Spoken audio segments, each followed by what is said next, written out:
कभी 10 मिनट आदत हो जाए ना दुआ मांगने की अलहदा से रात को, हुजूर ने फरमाया जो फ़र्ज़ नमाज के बाद दुआ मांगे अल्लाह उसकी कबूल कर लेता है। नबी पाक सल्लल्लाहु ताला अलैहि वसल्लम ने फरमाया अल्लाह मुसाफिर की दुआ कबूल फरमाता है। हुजूर ने फरमाया अल्लाह मजलूम की दुआ कबूल फरमाता है। हुजूर ने फरमाया बीमार से दुआ कराओ अल्लाह उसकी दुआ कबूल फरमाता है। मेरे नबी पाक ने फरमाया माँ बाप जब भी औलाद के लिए हाथ उठाएं, वैसे तो बुल्ले शाह तू आसमानी उड़दियां ही फड़ दें, जेड़ा घर बैठा उन्होंने बढ़िया ही नहीं। हुजूर फरमाने लगे माँ बाप जब भी औलाद के लिए दुआ फरमाएं अल्लाह उनकी दुआ को कबूल करता है। आप अपना ताल्लुक बनाएं दुआ के साथ, इबादत के साथ, मुसल्ले के साथ रिश्ता बनाएं, इस्तिगफार पढ़ें। सलाहुद्दीन अय्यूबी सलेबी जंगों में थे, रात को मस्जिद अक्सा में नमाज पढ़ी तो परेशान थे। एक बुजुर्ग से मुलाकात हुई तो वो कहने लगे कि आप बड़े परेशान हैं। कहने लगे हुजूर परेशान इसलिए हूँ कि पहले ही मुसलमान कमज़ोर है, अब मैंने सुना है दुश्मन का एक बहरी बेड़ा वो जंगी सामान से भरा हुआ आ रहा है, तो अब उनके पास और तलवारें और नेज़े आ जाएंगे, मुसलमानों के पास पहले ही वसाइल की कमी है, परेशान हो किस तरह करके मुकाबला करेंगे।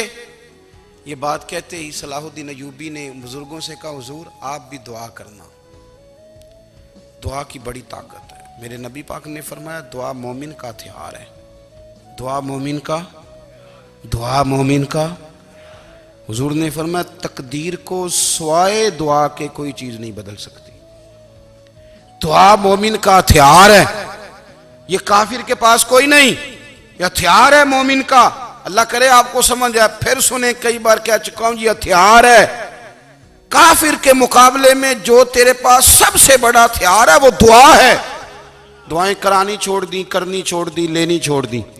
हजरत सैयदना अनस बिन मालिक रदी अल्लाह तआला अन्हु फरमाया करते थे मैंने वो रंग देखा है जब हुजूर दुआ मांगते थे और हुजूर की मुकद्दस आंखों में आंसू भी साथ ही बहा करते थे, मैंने वो अंदाज देखा। तो सलाहुद्दीन अय्यूबी बुजुर्ग से कहने लगे आप भी दुआ कीजिए, और खुद रोने लगे और सर सजदे में रख के रोने लगे और इशा से लेकर फजर तक रोए, खूब रोए। सुबह वो बुजुर्ग आए तो सलाहुद्दीन अय्यूबी का खूबसूरत और हंसता हुआ चेहरा देखा। कहने लगे आप बड़े खुश हैं, रात तो मैंने बड़े रोते हुए देखा था। तो कहने लगे हुजूर वो जो बहरी बेड़ा आ रहा था ना वो पानी में डूब गया है, अब वो नहीं आ रहा, अभी खबर आई है तो मैं बड़ा खुश हूँ। बुजुर्ग कहने लगे उठ सीने से लग और सुन एक बात, वो बहरी बेड़ा पानी में नहीं डूबा, वो तेरे आंसुओं में डूब गया है। वो जो तो रात रोया है ना रब करीम की बारगाह में तो वो डूब गया है।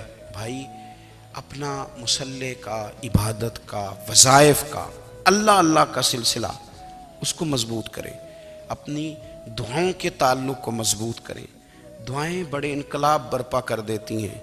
हम थोड़े थोड़े ना जब से खुश्क हुए हैं ना, खुश्क, और मेरी तो जमात ही सूफिया की जमात थी, हम तो दाता अली अजमेरी की जमात से, हम तो ख्वाजा अजमेरी की जमात से, हम तो शेख अहमद फ़ारूक सरहंदी की जमात से, हम तो सूफिया की जमात। हमारी जमात ने भी वो ताल्लुक़ जो हमारे बुज़ुर्गों ने बनाया था। बुज़ुर्ग अल्लाह के करीब कैसे जाता है? तो हमारे यहाँ ना बहुत सारे लोग कहते हैं जी नज़र हो गई तो काम हो गया। भाई जो बुखारी मुस्लिम में तरीका है ना अल्लाह का कुर्ब पाने का वो तो नफल है। नबी करीम अलैहिस्सलाम ने फरमाया बंदा नफलों के ज़रिए रब के करीब जाता है और इतना करीब जाता है कि फिर अल्लाह उसकी ज़ुबान बन जाता है, अल्लाह उसकी आंखें बन जाता है, कान बन जाता है, हाथ और पैर बन जाता है। तो ये तो इबादत है, ये तो अल्लाह की बारगाह की हाज़िरी है जो आपको अल्लाह के करीब करेगी। तो नमाज को अहमियत दे के अदा करें, नमाजें मोबाइल बंद करके अदा करें। लेकिन ना कुछ लोग कहते हैं मुझे टाइम नहीं मिलता नमाज का, तो मैं कहता हूँ ये आपने बड़ी जुर्रत की बात की है। मुझे को मेरा पीर भाई कह देना मेरे पास टाइम नहीं आपको मिलने का, तो मैं कहता हूँ आज के बाद आना ही ना। तू क्या समझता है, तू बहुत बड़ा आदमी है, तेरे पास टाइम नहीं है और हमें मिलने का टाइम, मौज कर। तो आपने अल्लाह रसूल को कह दिया टाइम नहीं। और अजीब फलसफा है ना, कहा जाए नमाज पढ़ने आओ तो कहते हैं कपड़े ठीक नहीं, और कहा जाए कि आओ जरा दावत पे चले तो कहते हैं 1 मिनट ठहर मैं कपड़े बदल के आया। नमाज के लिए कहा तो कहते ठीक नहीं, दावत के लिए कहा तो कहते मैं जरा तैयारी कर लूं, यूं जाना मुनासिब नहीं। ये मामला ठीक नहीं। रब तो फरमाता है कि जब तू मस्जिद में आ तो जीनत इख्तियार करके आ, खूब ज़ौक़ से दुआ मांगें, खूब शौक़ से नमाज पढ़ें, खूब इस्तिग़फ़ार का मिजाज बनाएं। आप लोगों के बीच रह के सुख हासिल करना चाहते हैं, लेकिन आपको पता है कई कई महीने गारे हिरा में रहना भी मदीने वाले महबूब का तरीका है। हर साल एतिकाफ बैठना अलग से, ये भी हुजूर का तरीका है।